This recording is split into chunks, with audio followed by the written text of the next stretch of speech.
We're back with another episode of The Hybrid Disciple. We've had an overwhelmingly awesome response so far, so thanks everybody that's watched, listened, downloaded, did all the things, gotten in contact with us. You can actually listen to us over on Jeff Reed's podcast coming up this week as well. Actually, it'll be next week when you hear this. The Church Digital podcast, which I'll put the links in the show notes. And Jeff had some incredibly glowing things to say about, of course, me, of course, but more than that, about Ashley, my amazing and wonderful co-host. Ashley, before we get going on anything else that's happening, I have recorded 7 podcasts this week, and I've got 2 more to go. Plus, I've got a live stream to do tonight, which is you've had those days, you've had those weeks. Yes. The question I've been asking at the beginning of most of those is this. What is the oldest person thing that you do? What is the oldest person thing that I do? I pay car insurance. Oh, you pay car. Oh, okay. So I actually had this whole conversation recently that you are not an adult truly until you pay the full 6 months premium car insurance at one time. Oh, I just got chills thinking about that. Yes, dude, that I have not experienced that one. So my answer has always been there's 2 things. Number one, I read a book before bed. That seems like an old person thing. Most people just watch TikTok or whatever, but I've got my Kindle. I've got a million books there. But the second thing is anytime I'm only 39, I'm not super old. And I'm fairly fit. I run and I lift and I do all the things a lot, but I find myself anytime I get in or out of a chair, I go, or if I'm sitting down, I go when I sit down in chairs or lay down in the bed now. So that's my oldest person thing. But that car insurance thing, dude, I have never thought about that. That's insane because that's a huge chunk of your income. It's because in my 20s, I would just randomly decide that car insurance was not something I needed to pay until the government informed me that I'd stop paying. And then I'd be like, crap, I better pay or they're going to come, take over my car. This was an ongoing thing for me in my 20s. I legit was this is stupid. I'm paying all this money. I have a clean driving record. This is the dumbest thing, right? So I would literally pay for a couple of months and then be like, meh, and then let it lapse. This was consistent all of my 20s. And then obviously mid 30s. And honestly, it wasn't because of me. I married a very responsible man who really was on top of the car insurance situation. And that was probably the first time for from 35 to 40 that the insurance was paid every month. Wow. And I cannot take credit for it. It was 100% because I was married to him and he was super we're paying the car insurance. And now I'm 43 this year. And the last 2 times that I've paid for car insurance, because I know that I myself am horrible about paying monthly car insurance because I'm I'd rather, buy a pair of shoes or whatever.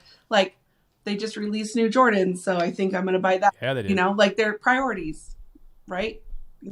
I get it. So, no, dude, those new, which are you talking the new suede, the brown ones? Yeah. So the last time I was tempted to not pay my car insurance, there was a pair called Rebellionaires that came out that I love that they say Rebellionaire all over them. Yes. And so I literally at 42 years old was do I pay my car insurance or should I buy these shoes? I paid for the car insurance only if I'm being truly transparent, because I have 2 teenagers that are on my car insurance. And I knew the minute that I didn't pay it, one of those knuckleheads would get in an accident, God forbid. Yep. And then I'd be like, I'll trade you my shoes for my, that wouldn't work. So, but then the last couple of times, because I know I'm bad at it, I just pay for the whole thing. But the first time I paid for 6 whole premium, 6 months, which was $2,200. I was like, oh, I know that game. I am a whole grown up. Yep. I can now officially say that I am an adult. It's not having a 20-year-old daughter. It's not running my own businesses. That's not it. It's when you are old whenever you pay your full car insurance premium all in one fell swoop. So that is my answer. Well, thanks for joining the podcast today, everybody. That's been old chat. I appreciate this. Yeah. Geriatric chat, I think we can call it. Man, That's great. We've got 4 cars and 2 teenagers. So my wife and I, and then 2 cars. One of them's in college, a 19-year-old, and then a 16-year-old daughter. And our insurance has been the worst. I mean, we have USAA. USA is good. Like, I have no complaints about the insurance coverage. They're amazing. But my goodness, watching that check come out, that hurts. Mm-hmm. That's USAA. it's not. It is sponsor. We're calling you out. Let's sponsor the Hybrid Disciple for free car insurance. Listen, I said some glowing things about USAA, and I will continue to. Yes. But yeah, all right, we'll pick up sponsors later. Hey, we do thanks everybody for joining us on this episode of the Hybrid Disciple. Leave your comments below or in the chat if you're watching this on a live premiere. I would love to read those. I've loved reading them after every episode I've been able to publish this week. It's been fantastic. We're going to move kind of transition, a little bit of a hard transition. So the last couple of episodes, we've defined what digital discipleship actually is. We've defined what hybrid discipleship is. We've defined influencer culture and like the weirdness and the oddness of what it could be to be a Christian influencer, but also like how that's actually a thing and how we're all influencers. I think that's like one of the keys that I cut out from our last episode was Ashley being very upfront and saying like, no, we're all influencers if you think about it. And so I want to talk a little bit about a statement that you had made a couple of weeks ago when we were doing like kind of a pre-show meeting or something. You had said that there are 2 types of discipleship. And in a hybrid context, they both work. You have overt discipleship, which we've kind of talked about, but you also have covert discipleship, like behind the scenes sort of discipleship. So let's start with overt discipleship and like define for the audience and define for all of our amazing hybrid disciple listeners, like where were you coming from with these definitions here? Well, I mean, overt means that it's done on purpose, intentionally. Everyone involved knows exactly what's happening. So overt discipleship would be somebody who, comes to, like, I have women that disciple me, that I saw something in them that I knew I needed to grow in from a spiritual perspective. And I'm like, hey, I noticed that you are really patient. And this is an area of weakness that I have. I would like to, basically, this sounds very formal and it's not this formal, but like, you're really a patient person. I'd like to hang out with you to learn how to be patient. Like, that is a fruit of the Spirit that I don't have, that I need. And would you pour into me in that capacity? Or, just consistently and intentionally building friendships with people who you observe have the kind of Christian character that you want to have. And you take the time to allow them to speak into your life, and you give them permission, or someone gives you permission to call you on your nonsense. Donna Foster, who I've spoken of before, and I speak of her consistently. She's the woman that prayed with me when I gave my life to Jesus, and she disciples me all the time. She's in her 70s, has a successful ministry, has been in as a women's pastor and elder in her church for many, many years, has a successful marriage, is a phenomenal mother, was in charge of Arizona, the state of Arizona's entire foster care program for like 20 something years. So she's just a powerhouse person. And I can see the heart of Christ in her in every single area of her life.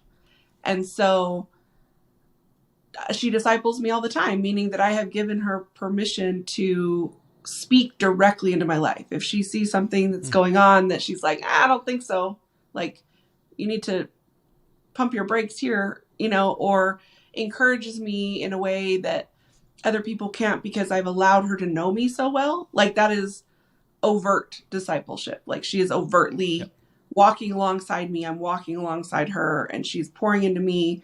And then recently she said something to me.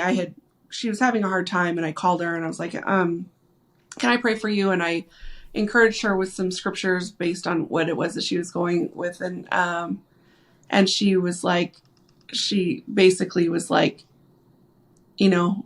Miyagi is being discipled by Daniel's son, and that's really what the goal should be, right? Like, as somebody who disciples other people myself all the time, it's, if you're doing overtly and you're very intentionally speaking into someone's life, and you can see that growth to the point where now they're like putting it back on you, and they're like taking the things and the methodology of studying the word and prayer and all of these things, and now they're directing it back to you. Like, that's ultimately the goal, and that's overt discipleship. That's everyone knows what's happening. Everyone's a willing participant. Yeah. And covert, which is opposite of that. You know, covert is like stealthy and I don't know if I'd say secret, because you know that you're doing, but people may not know that they're being discipled. And I think, excuse me, I think as Christians, we should all be covertly discipling every single person that we come in contact with. Because people just from interacting with you should know, like, there's something different about the way that this person treats me. There's something different about the way that they run their lives. And over time, so I'll give you an example.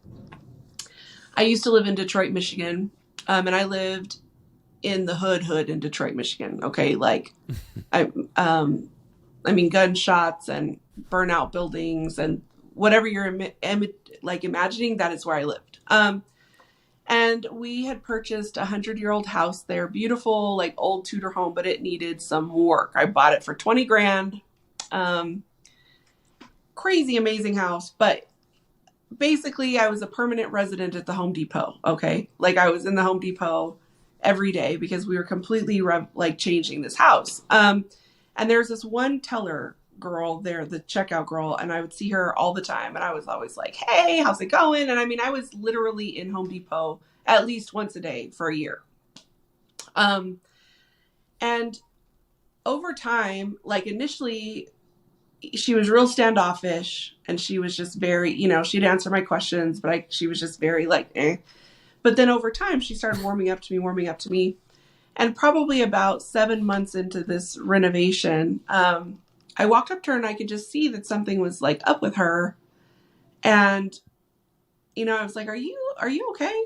And she just starts crying, and she starts telling me like all of this stuff that's been going on in her life. And I pulled her to the side, and, I was talking to her, and at the end of the conversation, I prayed with her. And at the very end, this is what she said to me. She said, "You are the first white person who has ever been kind to me." Really? And this is an inner city Detroit, so it's predominantly like African-American based. I can't speak on how many white people she'd actually come in contact with. Sure. But after she said that, we started talking a little bit more, and, she was like, why do you behave differently? And I told her, I said, well, I follow Christ, and I believe that we should treat people a certain way. And I said, it has nothing to do with race or ethnicity or socioeconomic status. It's just, you're a human, and I'm going to be kind to you, and I'm going to ask you how your day is, and I'm going to tell you that I think that you're doing a great job, and I'm going to buy you a soda when I buy me a soda.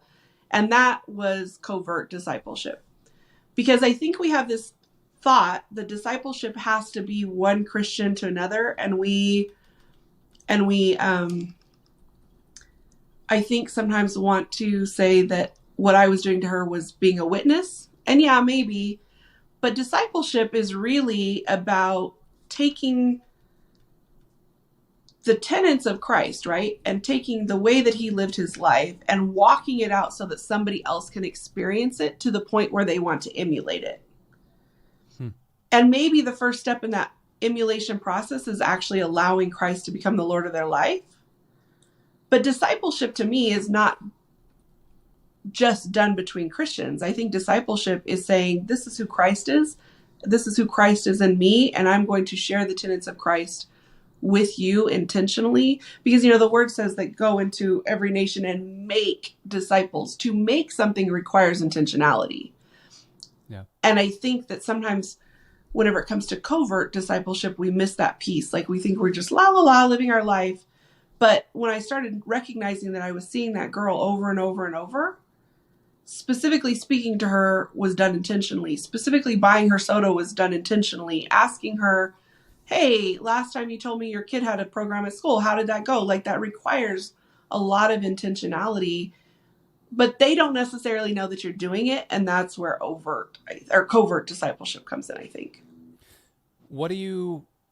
So that's in the physical sense, and that's like, that takes a lot of work. And I think there's a lot of people on the internet that are, and I don't mean to disparage that. Yeah. Like, yes, absolutely. Like that's the whole Augustine. It's attributed to Saint Augustine, but it's like the, preach the word every day, and then when needed, use words. That whole thing. It might not be Augustine that said that, but in any case, like the point holds true. Yeah. But like, what do you say to people on the internet who, for lack of a better term, I think the majority are introverts on the internet. Those that are consuming vast quantities of social media and things, they do that as an escape, but also as a form of hands-off communication. Like, I'm okay, like, keeping somebody at arm's length. How do you do that? How do you do overt overt is easy. How do you do covert discipleship that way? Yeah, on the internet, I would say that covert discipleship is done honestly through your responses to other people. I think that that's a big piece. We discussed it briefly a little bit, how sometimes Christians can become like keyboard warriors trying to prove points because they have that like level of anonymity and they start saying things that they would never say to a person in their face. So I think some of it covertly is, how do you respond to the content that you engage in, especially if you're consistently communicating with certain platforms or certain channels. Do you respond with the fruit of the Spirit? Are you operating in patience and kindness and love? Or are you like, that was stupid, why would you do that? So I think some of the covert discipleship that goes on there is just with the accounts that you're consistently engaging in. Are you consistently kind? Like, are you consistently hearing people out? Are you consistently willing to pause and actually process through somebody else's perspective and opinion before you come back with a response? And then are you willing to share your response with love? So, oh, Andy, sometimes I want to wake up and choose violence on the internet. Tell me. Let's have a rap session right now. Like let's let it out. It's just you and me. Nobody's listening. Lordy. Let's do this. So, this whole situation happened with Target, right? Where they hired the Satanist, and if you don't know what's going on, you are probably living under a rock. Sure. But there's this huge motion in faith circles where they're boycotting Target, which is completely fine. If that's what you feel like you need to do that. Great. Like, I'm all about putting your money or not putting your money behind things that you believe in. So if you feel compelled to do that, then that's fine. So please don't blow us up in the comments saying that I'm boycotting Target. Or let's start the conversation. If we want clicks, like, let's do it. The algorithm loves comments, so comment. Yeah. But you know what disappointed me? And to the point I actually did a TikTok on it. Is the way that many believers are using this experience as a veil to be hateful and nasty toward a people group that is marginalized and desperately needs the love of Christ. Because it is okay to say, I don't want to support an organization that is grooming our children with sexual messaging. That's fine. Yep. I agree with that. I have a 4-year-old. I don't want him groomed with sexual messaging. What is not okay is to say, transgender people are taking over the world. I don't understand them. I hate them. And because of them, our entire country is going to hell. And unless they turn around, oh, and by the way, don't shop at Target. And over and over and over, I have seen missed opportunities to love on transgender LGBTQ plus people through this dialogue on the internet in covert ways, just by the way that we are responding to an outcry toward a corporation that really should have questioned their marketing around that. Sure. And so I think that that's something. And what I said in my TikTok was basically, if you want to boycott them, boycott them. But be careful how you're talking about it. And make sure that you're keeping the main thing, which is that you don't want children to grow up overtly exposed to sexual phrases, etc.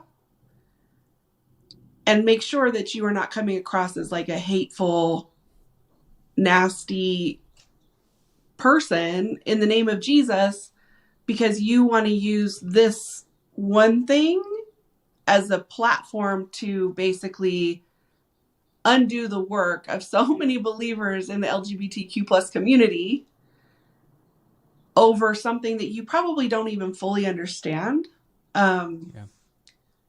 Because I'm the first person to admit the transgender thing is an area that I don't understand it. Like, I want to stop you right there real quick. So, and I want to go back to the Target thing, but the transgender thing. So you made an interesting point right there where you said, I don't understand it. That actually is a part of discipleship that I think we miss a whole ton, because we're taught immediately to, and this is culture telling us, but this is also like, I think our parents, but this is also the messages that we're told through mass media. We're told immediately to just start punching. Like, you don't understand something, just punch it.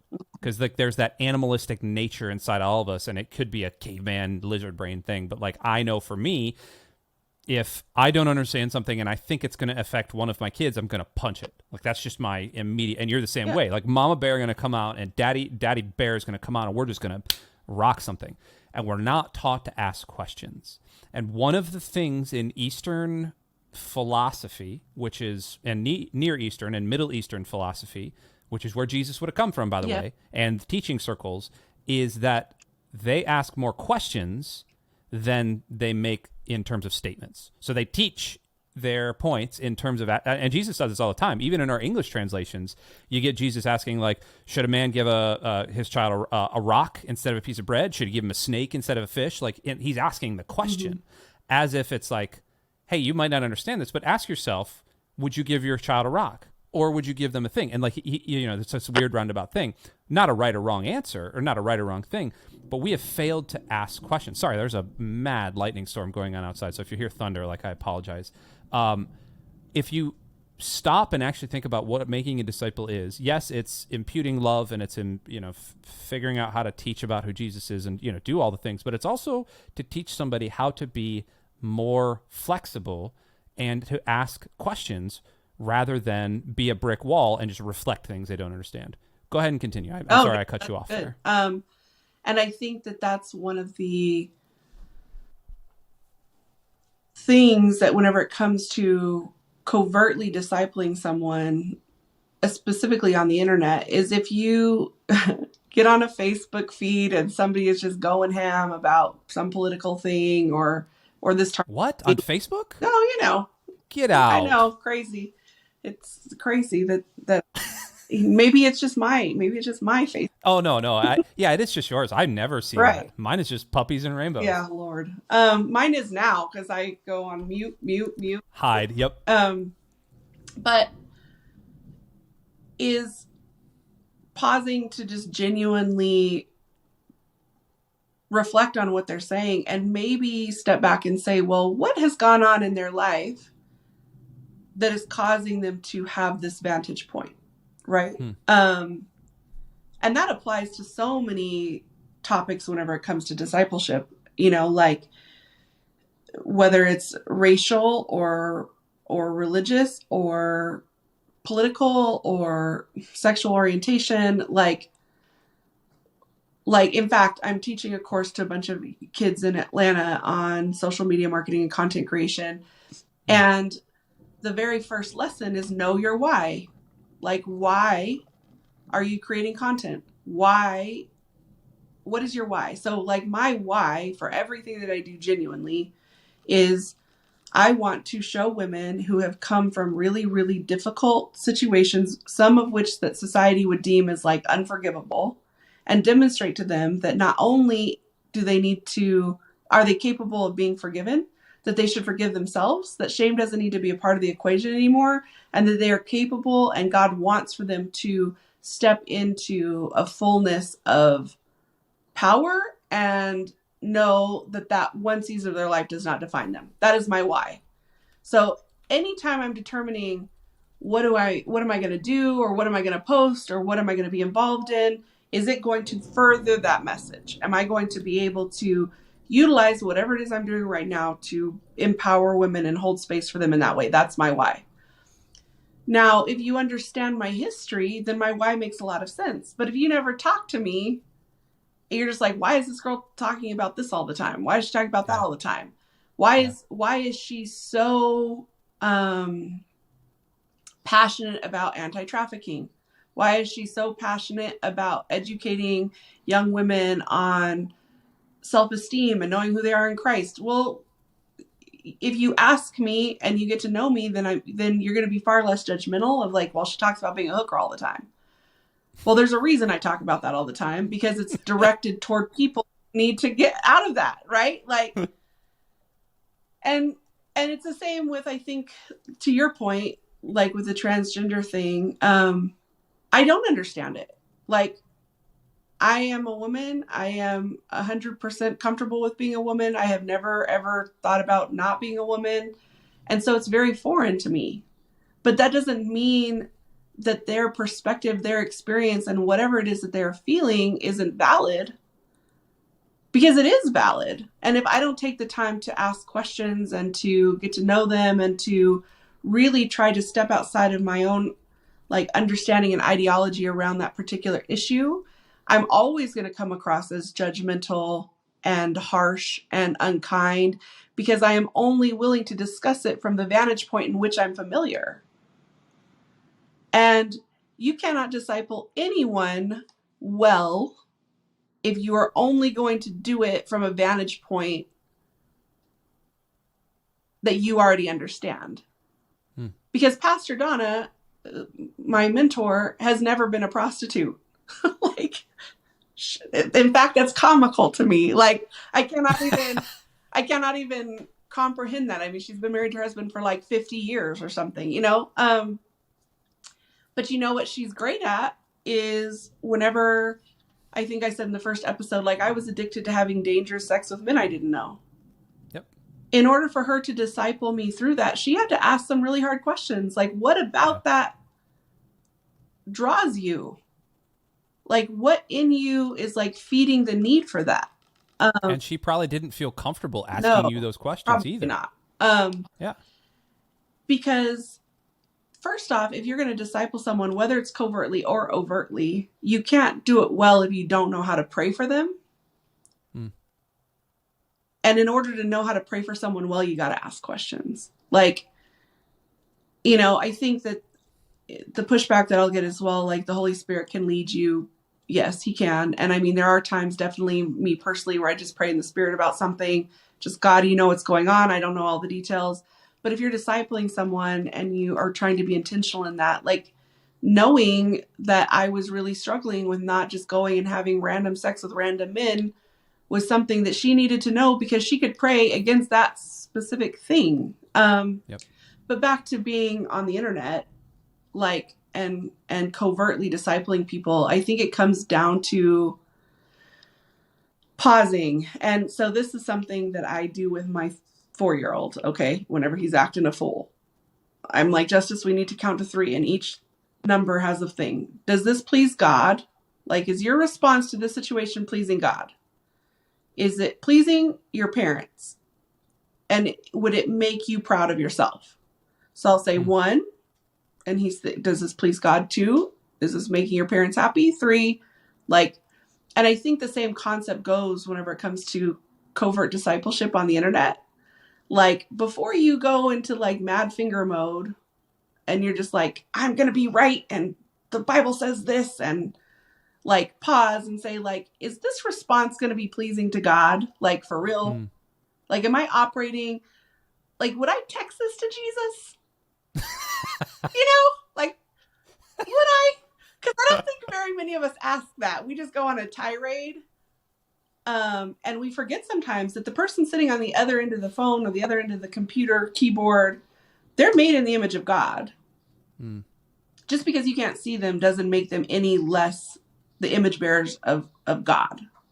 And just because they identify as transgender or lesbian or gay or, does not make them any less in the image of God. Does it mean that there might need to be conversations? Yeah, but like, hey, you probably also need to have conversations. Like, people need to have conversations with you too. Like, none of us spotless in this whole thing. And like, oftentimes I find myself, I'm heavy into Twitch culture, video gamer, I'm a streamer, all those things.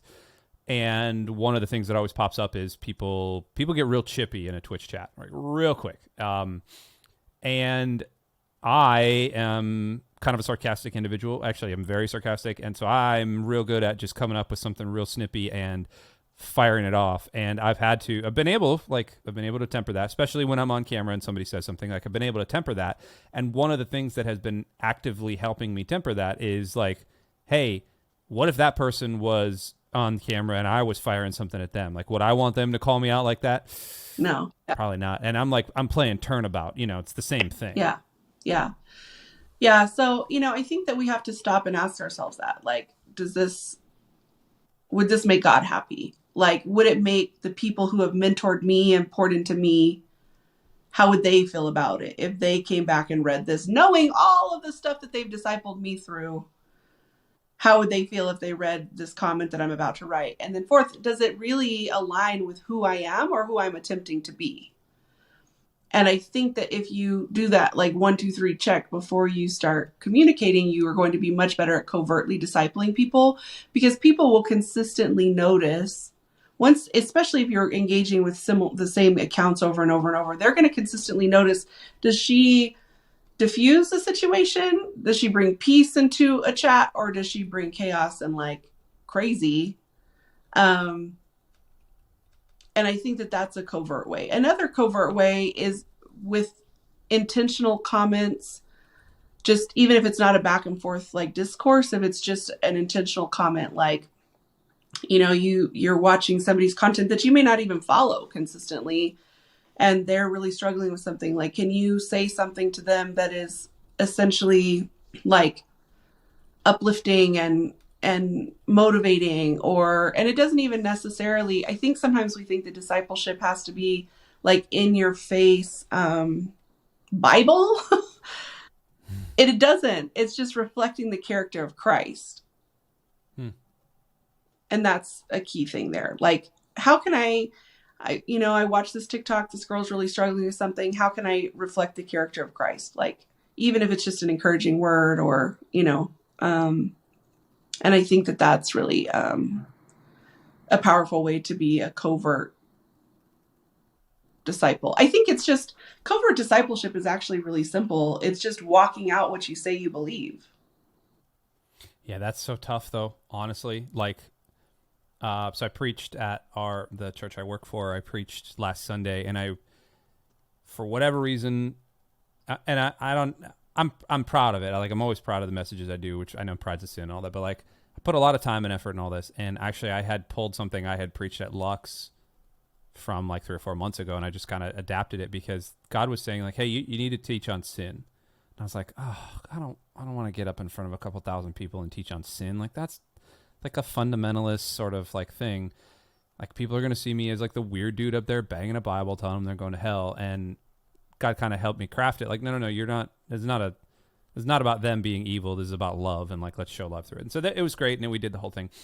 But after we got done with that, I actually had somebody reach out to me, and I guess they had a parent who watched, or somebody who watched it, and they said they were totally broken, and like repenting and doing all this other stuff, because they had never heard somebody actually break that down, because they'd always had people just like, especially in the church, just come back at them and say, well, you're a terrible, evil, awful person, and like, you're never going to get into heaven that way. Yeah. And so that kind of struck me. So there was that, but then the thing that's affected me, and my wife won't mind me telling this, but we've talked previously about all 3 kids that we have. They're not my kids. They're my stepchildren. They're from her first marriage, which is what it is. But I call them my kids, like they call me dad, honestly. Like, we've got our family thing. Like, I love them like they were my own blood. And they know that, and they love me like I was their own blood. But she got pregnant with our oldest, her very first child, out of wedlock. And her parents were on the essentially the elders of the church that they were at, a super conservative sort of middle of Georgia, you know what I'm talking, like that church. They're awesome people. I see. For those listening in an audio version, Ashley was just pointing at herself. Yep. I will clip that and I'll put that in there. But so when they found out she was pregnant, obviously she was mortified. She went before her parents, and her parents were like, well, listen, you got to get up in front of the congregation and tell them. So they drug her up on a stage on a Sunday morning and made her confess her sin publicly.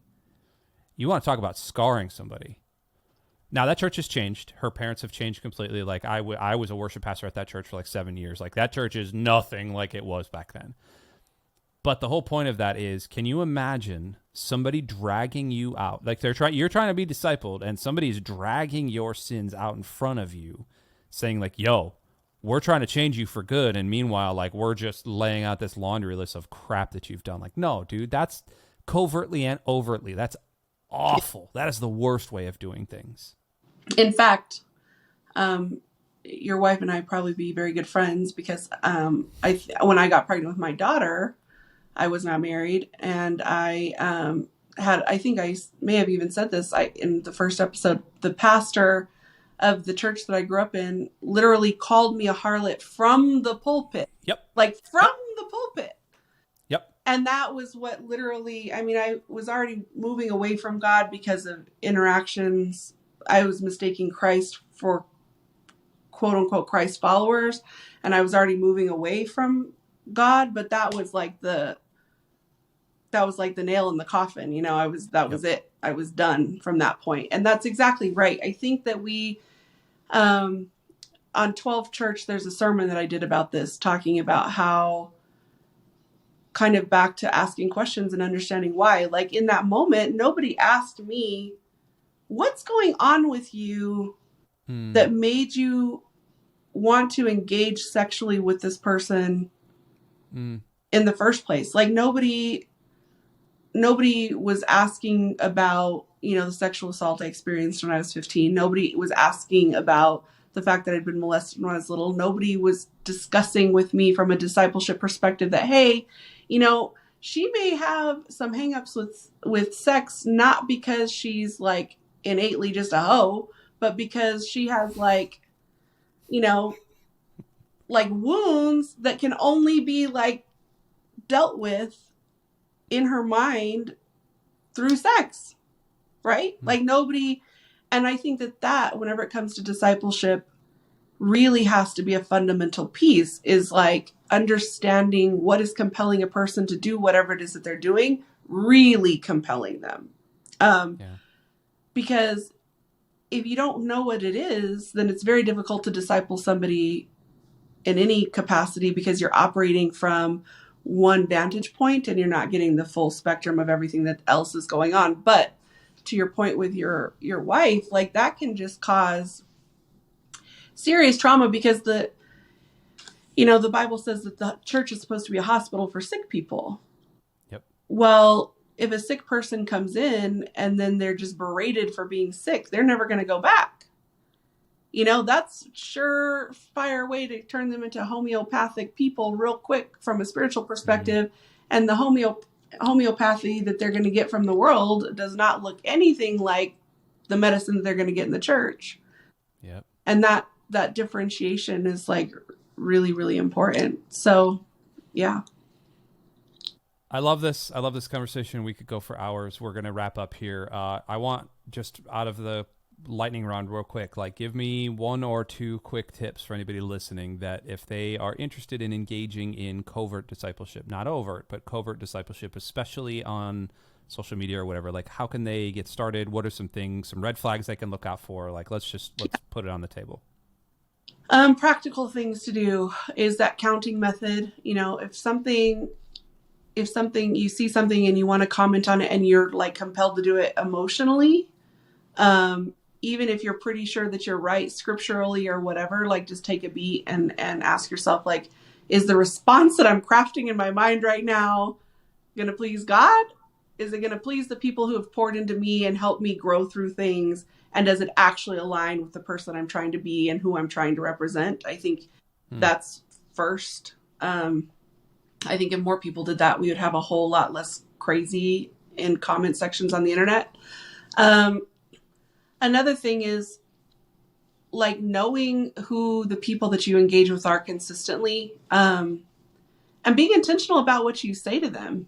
Like, because covert is covert to them. They don't know that it's happening. It's like a covert mission. The government knows that they're doing covert missions. The country that they're in don't know, but the government knows. So it's the same thing. Like the people that you're trying to disciple covertly don't need to know that you're doing that, but you need to still do it from an intentionality perspective, meaning like if you pick 10 accounts that you know that you engage with consistently, then intentionally making comments in their page that are uplifting and encouraging, letting them know when they're doing a good job, letting them know, asking, because everything's on social media. So like, if you saw that on my TikTok that I'm teaching a class in Atlanta, which was on my TikTok, and you're following me, comment, hey, how's that class going in Atlanta?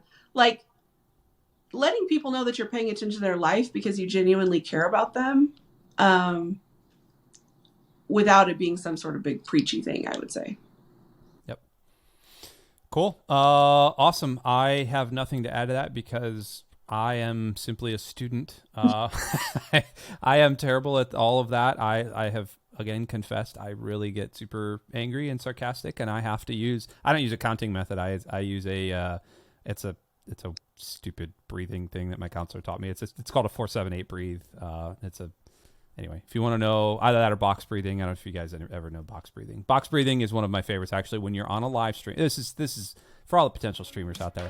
Box breathing is in for 4 seconds, hold for 4 seconds, out for 4 seconds, hold for 4 seconds. You create a box.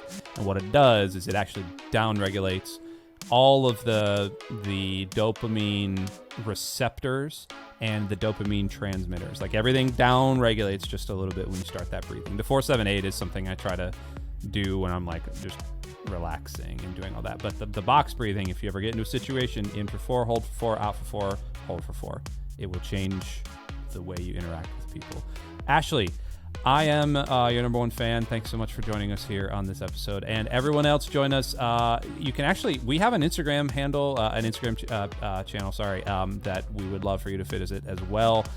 And we actually would love 2 things if you could. First off, share all of our episodes, because like that's the only way we're going to grow. Number 1. Number 2, like give us some feedback. Tell us how we're doing. Tell us like if you like us, if you hate us, if you think our faces are stupid on this whole thing. Like I don't really care. I'll box breathe when I read them, of course. Just to make sure. But also we want to hear, and we want to really kind of understand where y'all are living and how we can help you a little bit better, because this whole discipleship process is just nothing except for us trying to help you and us taking the journey with you. So Ashley, anything to add before we close up? No, I don't think so. Awesome. Thanks so much, everybody, for joining us on the Hybrid Disciple. We'll see you next time. Bye.